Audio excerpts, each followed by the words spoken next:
नमस्कार, हरियाणा न्यूज देख रहे हैं आप। मैं हूं आपके साथ केशव कुमार। कुलदीप बिश्नोई के भाजपा में शामिल होने की अटकलों के बीच कांग्रेस ने भी अपना दांव चल दिया है। अंदरूनी सूत्रों की अगर माने तो कांग्रेस बिश्नोई को पार्टी से बाहर का रास्ता नहीं दिखाएगी। ऐसे में बिश्नोई के लिए आगे की राह बहुत कठिन है। हालांकि कुलदीप बिश्नोई ने अमित शाह और जेपी नड्डा से मुलाकात की और अपना राजनीतिक भविष्य तो साफ कर दिया, लेकिन अब बिश्नोई कांग्रेस की चाल का जवाब कैसे देते हैं? क्या वो कांग्रेस से इस्तीफा देंगे या कोई और हल निकालने की कोशिश की जाएगी? बात करेंगे इन विषयों के ऊपर, लेकिन ये रिपोर्ट सबसे पहले आप देखिए।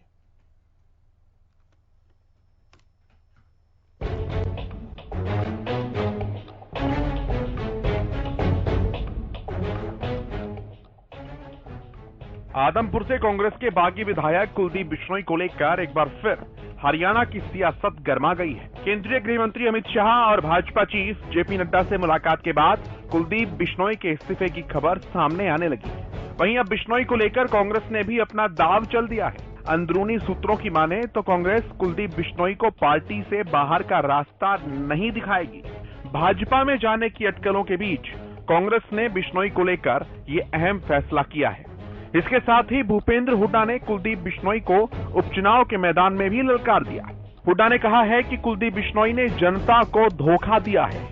इसके साथ ही भाजपा में जाने की अटकलों के बीच बिश्नोई के इस्तीफे की भी पेशकश कर दी है। वो तो उसको पहले ही पता लग गया, पार्टी ने स्टैंड अपना रखा। मैं तो पहले दिन कहा था कि भाई वो जो उन्होंने मतदाताओं के को धोखा दिया है, मतदाताओं को धोखा दिया है या ये क्या साबित करता? चुनाव करेंगे ना, अपनी सीट से इस्तीफा दें, फिर कहीं भी जाए प्रजातंत्र में और फिर चुनाव लड़े। वो इस्तीफा देते हैं, कांग्रेस तैयार है उपचुनाव के लिए? हाँ, तैयार है, बिल्कुल। वही असर होगा जो बड़ौदा में असर हुआ। दरअसल कुलदीप बिश्नोई ने राज्यसभा चुनाव से पहले कांग्रेस हाईकमान के खिलाफ बागी रुख अपना लिया था और उसी दौरान मुख्यमंत्री मनोहर लाल से मुलाकात कर कहीं ना कहीं अपना राजनीतिक भविष्य भी साफ कर दिया था। इसके बाद राज्यसभा चुनाव में क्रॉस वोटिंग करते हुए बिश्नोई ने भाजपा समर्थित प्रत्याशी के पक्ष में भी वोट डाले और अब अमित शाह और नड्डा से मुलाकात के बाद कुलदीप बिश्नोई एक बार फिर सुर्खियों में आ गए। बिश्नोई के इस्तीफे की अटकलों के बीच ये स्पष्ट है कि कांग्रेस से बिना इस्तीफा दिए बिश्नोई भाजपा में शामिल होते हैं तो उनकी सदस्यता भी रद्द हो जाएगी, जिसके बाद आदमपुर सीट पर उपचुनाव होगा, जिसके लिए हुड्डा ने कुलदीप समेत भाजपा को भी ललकार दिया है। Bureau report, Haryana news. तो अब कई तरह के सवाल जो है वो यहां पर खड़े होते हैं। सबसे पहले तो कुलदीप बिश्नोई की आने वाली राह कैसी होगी, आने वाली डगर कैसी होगी, ये भी देखने वाली बात है। एक नया राजनीतिक भविष्य तलाशने के लिए जो भारतीय जनता पार्टी की तरफ उनके बढ़ते हुए हाथ हैं, आखिरकार वो उन महत्वाकांक्षाओं तक सफल हो पाएंगे जो कुलदीप बिश्नोई पाले हुए हैं, और कांग्रेस पार्टी जो है वो आखिरकार किस तरह से उस नुकसान की भरपाई कर पाएगी, जो कि विवेक बंसल ने भी कहा कि जाने से नुकसान तो होगा ही।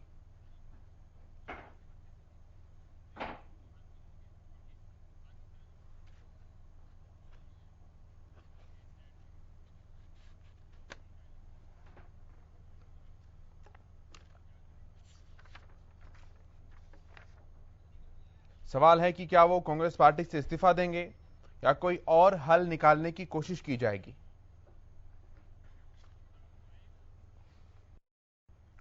चलिए, जो पैनल मेरे साथ जुड़ा है उनका परिचय आपसे कराऊं। प्रोफेसर वीरेंद्र चौहान हमारे साथ हैं, भारतीय जनता पार्टी के प्रवक्ता हैं। रविंद्र सिंह ढूल साहब हमारे साथ हैं, कांग्रेस पार्टी के प्रवक्ता हैं। हमारे वरिष्ठ संवाददाता अमित तिवारी हमारे साथ हैं, और इसके अलावा प्रोफेसर सुभाष सप्रा जी, राजनीतिक विश्लेषक हमारे साथ हैं। बहुत स्वागत है आप सभी का। अमित, शुरुआत आपसे कर रहा हूं। बहुत जल्दी से जरा बताइए, क्या कुछ अभी की हालिया अपडेट्स हैं कुलदीप बिश्नोई के प्रकरण को लेकर, और क्या कुछ अंदरूनी खबरें जो हैं वो चल रही हैं दोनों पार्टियों के अंदर?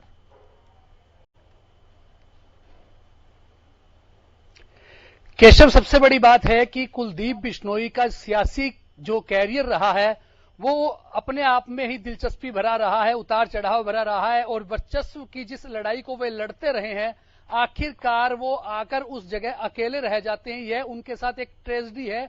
मैं तो ये कहूंगा कि हरियाणा में ट्रेजेडी किंग जिन्हें कहा जाता है, उनके साथ साथ कुलदीप बिश्नोई को का भी नाम जुड़ता है, क्योंकि वो जब भी उन्होंने कोई अपनी तरफ से महत्वाकांक्षा दिखाई, उच्च राजनीतिक महत्वाकांक्षा दिखाई, तब तक उन्हें नुकसान उठाना पड़ा और वे उस सियासी दंगल में अकेले रह गए और आज भी उनकी स्थिति यही है।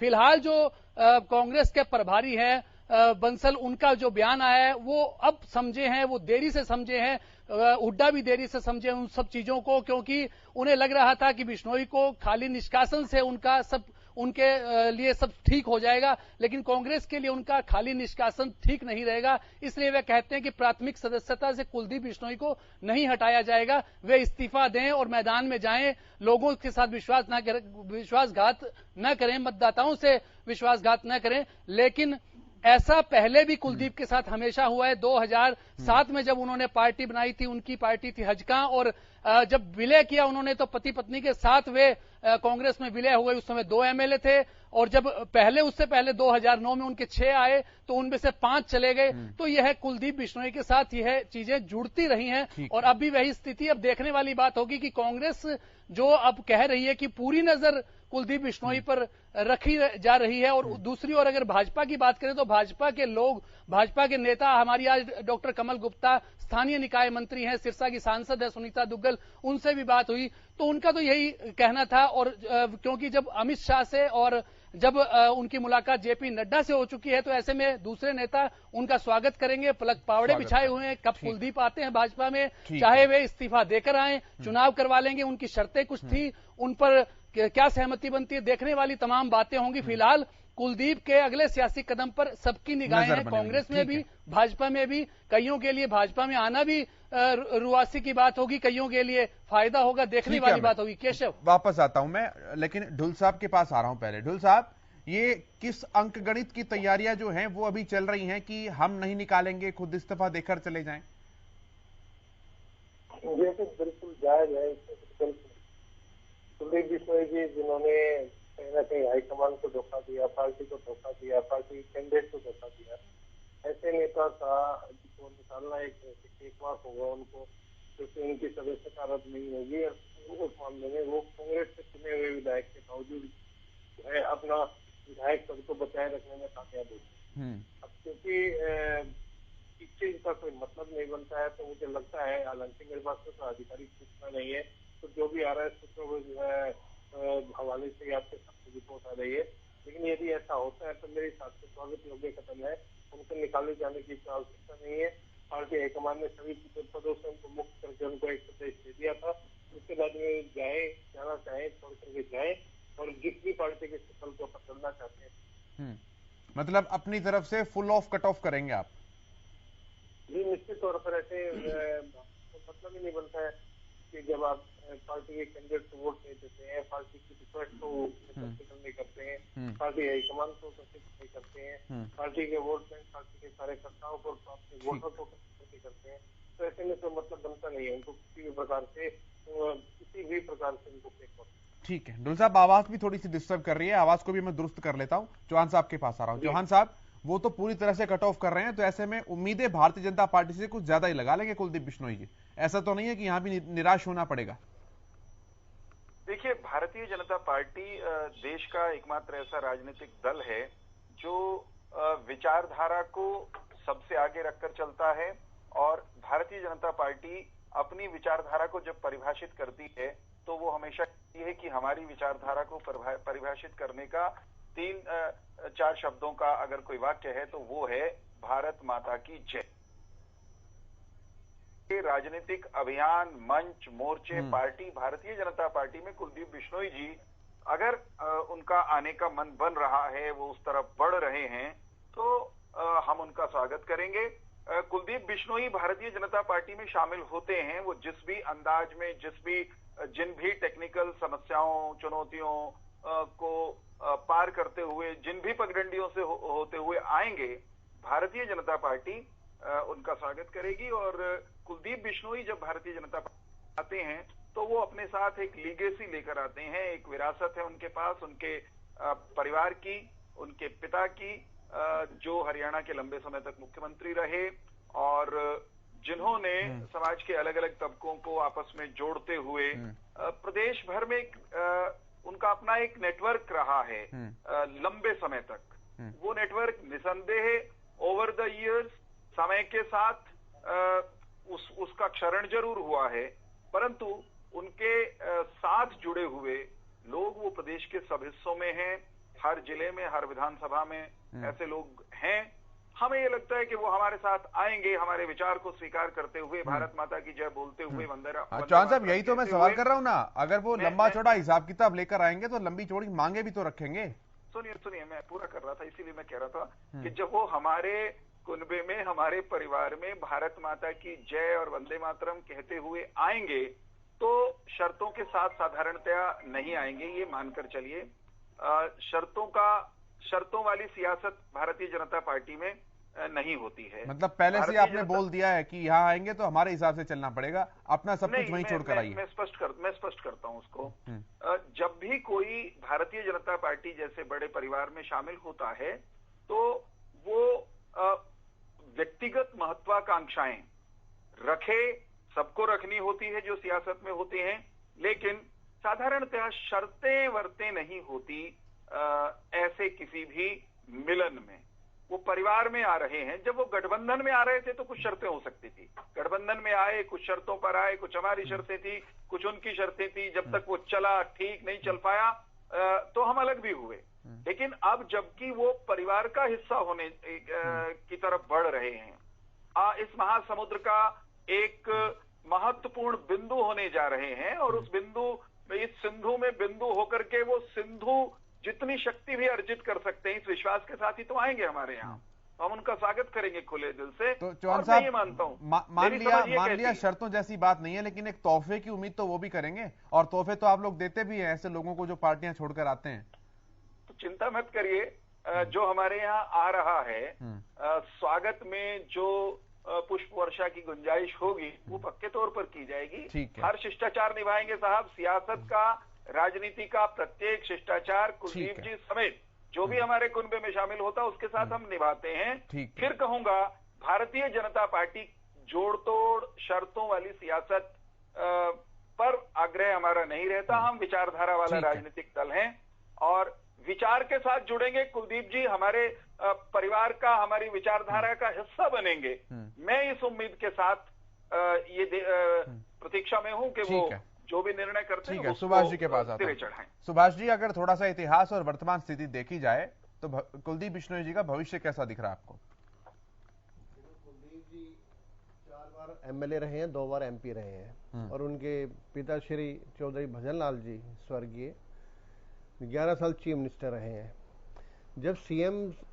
जब उनको 2005 में सीएम नहीं बनाया गया था भजनलाल जी को और भूपेंद्र सिंह हुड्डा जी को बना दिया था, तब इन्होंने 2007 में अपनी पार्टी बनाई थी, हरियाणा जनहित पार्टी। ये 2011 और 14 ये बीजेपी के साथ भी इनका अलायंस रहा है और फिर इन्होंने 2016 में विलय कर लिया कांग्रेस में। और यही जब 2014 में तो इन्होंने इलेक्शन लड़ा था बीजेपी के साथ एमपी का, और उसके पश्चात फिर इन्होंने इनकी जो है ना आपस में विवाद हुआ बीजेपी के साथ और इन्होंने पूरी झड़ी लगाई आरोपों की, भाई जो है बीजेपी बड़ी धोखेबाज पार्टी है और ये जनता के साथ भी अन्याय कर रही है और इसने 6 बार धोखा दिया है, चाहे वो ताऊ देवीलाल जी हों, चौटाला साहब हों, चौधरी बंसीलाल जी हों, भगवत दयाल जी और मुझे भी। तो इसलिए इस पे विश्वास नहीं किया जा सकता। और फिर इन्होंने पार्टी में फिर इन्होंने अपनी जो है ना इन्होंने एनडीए से नाता तोड़ लिया था ये 2014 के बाद। अब महत्वाकांक्षी, बिल्कुल रवि ये अमित जी बिल्कुल ठीक कह रहे हैं, महत्वाकांक्षा इनकी बहुत ज्यादा है, युवा हैं इसमें कोई दो राय नहीं है, और साथ ही साथ आज अवसरवादी भी हैं।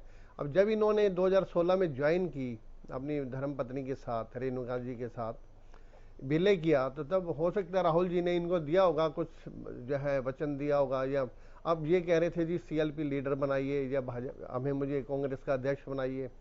अब उन्हें ये पता है, अब जब शैलजा जी को हटाया गया तो उदय वाहन जी को बना दिया गया और वो बीजेपी अपने भूपेंद्र सिंह हुड्डा जी के समर्थक हैं। उनको पता अब यहाँ पे दाल गलने वाली नहीं है।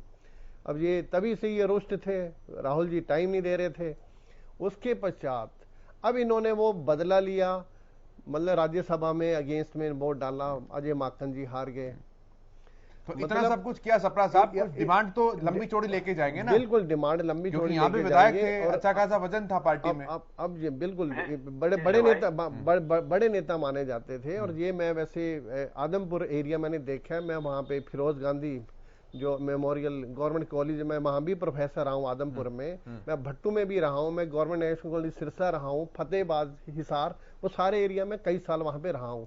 और ये इनका एरिया एक्चुअली भजन लाल जी ही वाज ए मास लीडर, इनका पूरा हरियाणा में इनके कार्यकर्ता थे, इनके जो है ना मतलब साथी थे।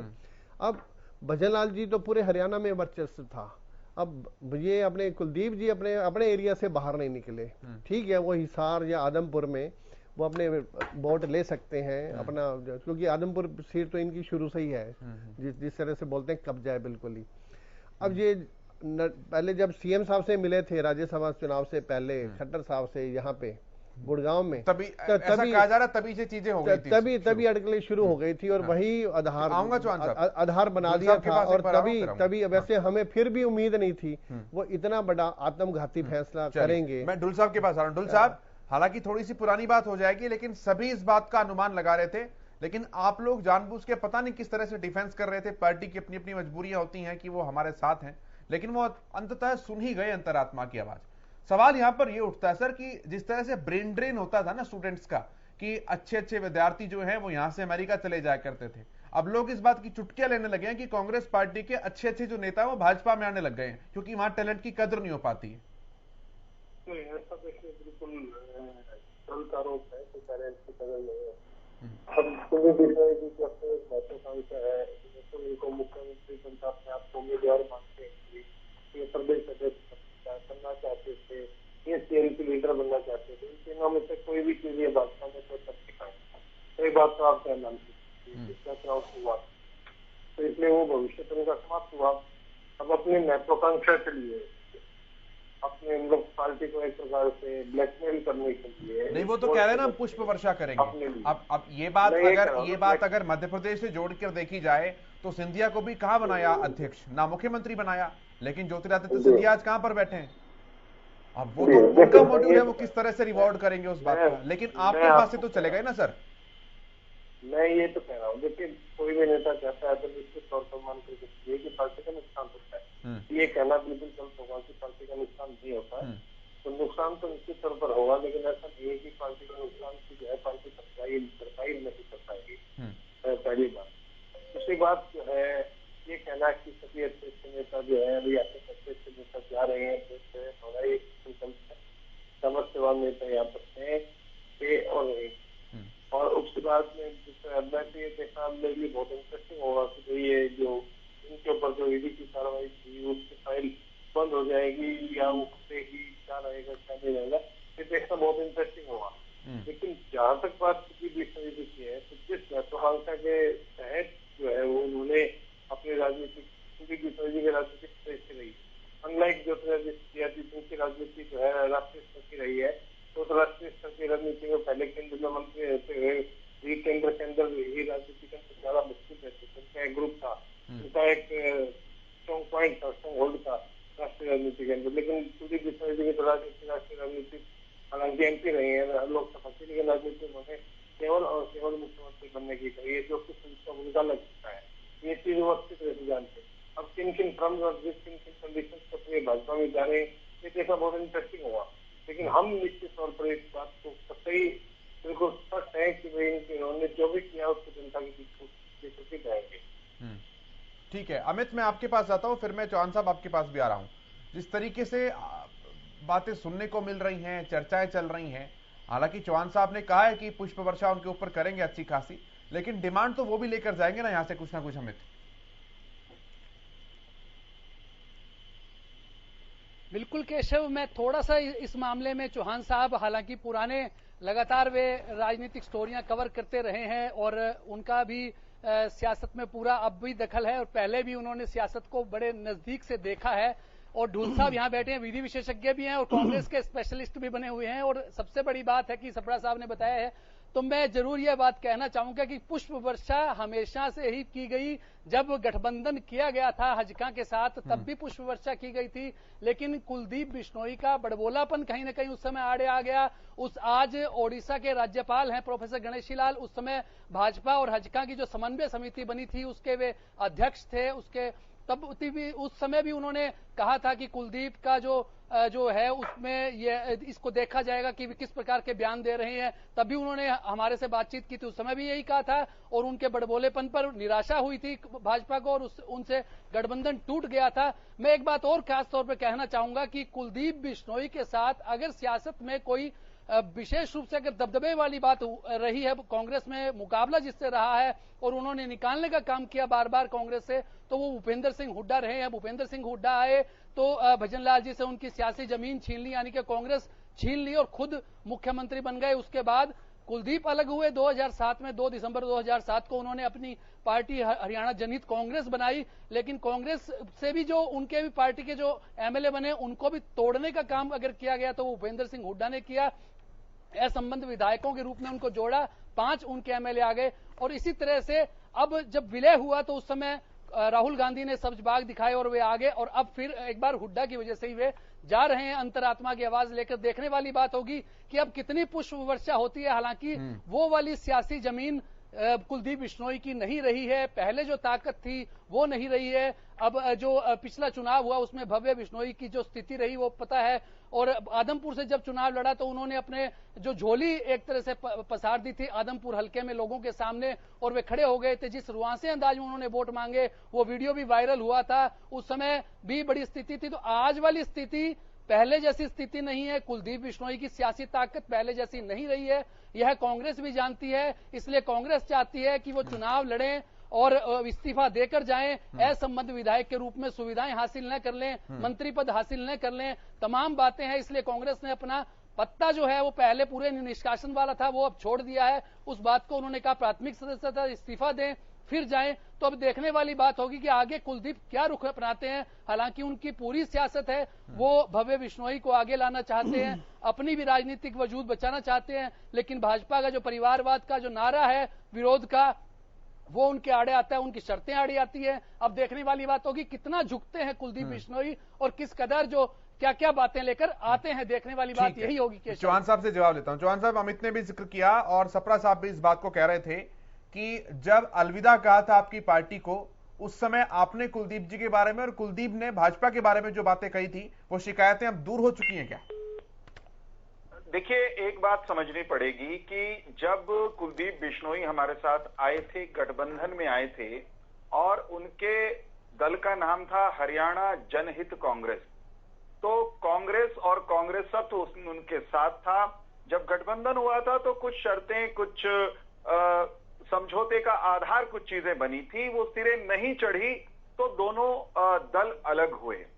कुलदीप बिश्नोई जब कांग्रेस से अलग हुए थे तो कांग्रेस को भी कुछ कुछ कह करके कांग्रेस द्वारा उनके पिता, उनके साथ जो धोखाधड़ी की गई, विश्वासघात किया गया, उनके पिता के नाम पर बहुमत लेकर के उनको जिस तरह से दरकिनार किया गया, उस पीड़ा का जिक्र करते हुए कांग्रेस से बाहर गए थे। फिर वे अपने राजनीतिक नफे नुकसान की चिंता करते हुए उस समय की स्थितियों के हिसाब से वापस कांग्रेस में लौटे, तो संभवतः इसी उम्मीद के साथ लौटे होंगे कि कांग्रेस को उसकी गलतियों का एहसास है। कांग्रेस शायद रियलाइज कर रही हो कि चौधरी भजनलाल और उनके साथ, तो उनकी विरासत के साथ जो कांग्रेस ने दुर्व्यवहार किया वो गलत था। ये उनके और कांग्रेस के बीच की बात है, इसमें मुझे बहुत अधिक कुछ कहना नहीं है। लेकिन कांग्रेस के साथ गए थे, कांग्रेस से छोड़कर आए थे, हमसे गठबंधन टूटा था, हमारी पार्टी में आज आ रहे हैं। ये मुझे लगता है बहुत चर्चा का विषय इसलिए नहीं है कि भारत का संविधान, भारत की राजनीतिक व्यवस्था व्यक्तियों को, दलों को गठबंधन करने, दल बदलने की इजाजत देती है। उसमें कोई मैं नहीं समझता कि कोई गैर कानूनी काम है। प्रश्न अब ये है कि वे कांग्रेस में लौटे थे, जो उनका पुराना घर था, कांग्रेस उनको हजम नहीं कर पाई, खपा नहीं पाई और एक तरह से उनको इस हालत में लाकर खड़ा कर दिया कि उन्होंने अपनी पार्टी के आधिकारिक प्रत्याशी के खिलाफ मतदान किया। अब वर्तमान परिस्थिति में भी इस बात को समझना पड़ेगा कि हमारी प्राथमिकता क्या है। हमारा भारतीय जनता पार्टी में जब वे आने की सोच रहे हैं तो भारतीय जनता पार्टी में आना एक परिवारवादी वंशवादी राजनीतिक दल और उसकी विचारधारा को तिलांजलि देकर भारत माता की जय के मंत्र के साथ विचारधारा के आधार पर आगे बढ़ने वाली पार्टी में वो आ रहे हैं, तो हमारे कुनबे में आ रहे हैं, बड़े परिवार में आ रहे हैं, बड़े दिल से स्वागत करेंगे और इस उम्मीद के साथ स्वागत करेंगे कि वे और उनके साथी जो पूरे प्रदेश में हैं, चौधरी भजनलाल की विरासत जिनको वो कहते हैं, वे सब सलीके से भारतीय जनता पार्टी के विचार को समझते हुए, अगर उपचुनाव की नौबत आती है तो किस तरह से आगे बढ़ेंगे? मैं एक वाक्य पूरा कर लूं कि हम इस उम्मीद के साथ उनका स्वागत करेंगे कि वे पूरी मैच्योरिटी के साथ, पूरी तन्मयता के साथ, दिलो जान के साथ भारतीय जनता पार्टी की विचारधारा को अपने भीतर आत्मसात करेंगे और अपनी राजनीति का व्याकरण नए परिवार में नए अंदाज से लिखेंगे। ये हमारे संगठन की अपेक्षा। रही बात उपचुनाव की, अगर स्थिति पैदा होती है, उपचुनाव आएगा और उपचुनाव की अगर स्थिति आती है, पैदा होती है, तो हम भाई साहब पूरी ताकत के साथ लड़ेंगे और उपचुनाव को जीतेंगे। ठीक है, वो जब आएगा साहब जिस आदर्शता की बात, जिस आदर्श की बात कर रहे हैं चौहान साहब, आपको लगता है कि बिश्नोई उनके साथ और कर दूं मैं, सपरा जी ये कह रहे थे जब कुलदीप बिश्नोई के बारे में ये कहा जा रहा था कि वो वोट गलत डालने वाले राज्यसभा के चुनाव में, तो सपरा जी ये कहते थे कि वो बड़े सूझवान नेता हैं, वो ऐसा नहीं करेंगे। यानी उस समय भी वो कांग्रेस के हितैषी की तरह बात करते थे। आज वो कुलदीप बिश्नोई के निर्णय को ये कह रहे हैं कि ये आत्मघाती निर्णय है। मानो कांग्रेस के लिए वोट डालना तो सपरा जी के लिए, देखिए रुकिए सपरा जी, मैं आपको जो आपने कहा है वही याद करा रहा हूँ। कांग्रेस के लिए कुलदीप बिश्नोई वोट करें, कांग्रेस के लिए सपरा जी एक क्षण दे दीजिए बस, उसके बाद आप ठीक है। कई पुरानी बात हुई, अब तो कांग्रेस के साथ भाजपा नेता होने वाले हैं सर, पुरानी बात ठीक है। मैं ढुल साहब की बात कह रहा हूँ जी, मैं ढुल साहब की रिएक्शन ले लूं। एक वाक्य दे दीजिए, बहुत जल्दी से पूरी कीजिएगा बात। केवल एक वाक्य कि अगर कुलदीप बिश्नोई कांग्रेस के विरुद्ध मतदान कर रहे थे तो सपरा जी को खराब लगते थे, हमें नहीं लगा, बिल्कुल नहीं लगा। आज देखो दिखाई दे रहे हैं, आज वो हाशिए पर है और कांग्रेस ने आज फिर खेल दिया। सपरा जी मेरा किसी पार्टी से कोई संबंध नहीं है चौहान साहब, विश्लेषण करना कहां तक ठीक है? ये राजनीति देखो, ये राजनीति ऐसी चल रही है आजकल, कांग्रेस का प्रवक्ता होकर विश्लेषण करना। अब आप ये देखिए, फाइनल कमेंट नहीं, अब आप ये देखो, बीजेपी और बीजेपी ने मिला के यही आपस में यमुना पार भेजते थे और यही हम मिलके चुनाव अब उखाड़ने वाली बात बताइए। अब तो भाजपा नेता होने वाले हैं, आप पुष्प वर्षा की तैयारी कीजिए ना। डुल साहब आएंगे तो स्वागत करेंगे उनका। ठीक है डुल साहब, फाइनल कमेंट डुल साहब। देखिए, एक परिवारवादी पार्टी के साथ में उनकी बैसाखियों के सारे सरकार चलाने वाली भाजपा, जिनके कम से कम 20 केंद्र के नेता और मंत्रियों के बच्चे विधायक और सांसद हैं, वो बातें बहुत बड़ी बड़ी करती है। तो इन बड़ी बड़ी बातों से, लुभावनी बातों से नेताओं को बहकाने की इनकी बहुत पुरानी आदत है। तो उसके बाद में एजेंसीज का यूज करना, दुरुपयोग करना, इस तरह की चीजों से अक्सर इस तरह की चीजें करती है ये भाजपा। ये एक इतिहास है। तो आज के दिन में कांग्रेस बिल्कुल एक स्पष्ट एजेंडा के साथ में इनके इस एजेंडा का पुरजोर विरोध करते हुए, और यदि कुलदीप बिश्नोई आज कांग्रेस छोड़ करके जाते हैं, भारतीय जनता पार्टी में जाते हैं, तो उपचुनाव में कुलदीप बिश्नोई को हराने का काम करेंगे। बहुत धन्यवाद आप सभी का, डॉक्टर चौहान, रविंद्र सिंह ढुल जी, अमित तिवारी, प्रोफेसर सुभाष सपरा जी, चर्चा में शामिल होने के लिए। मेरे साथ इतना ही। आप देखते रहिए हरियाणा।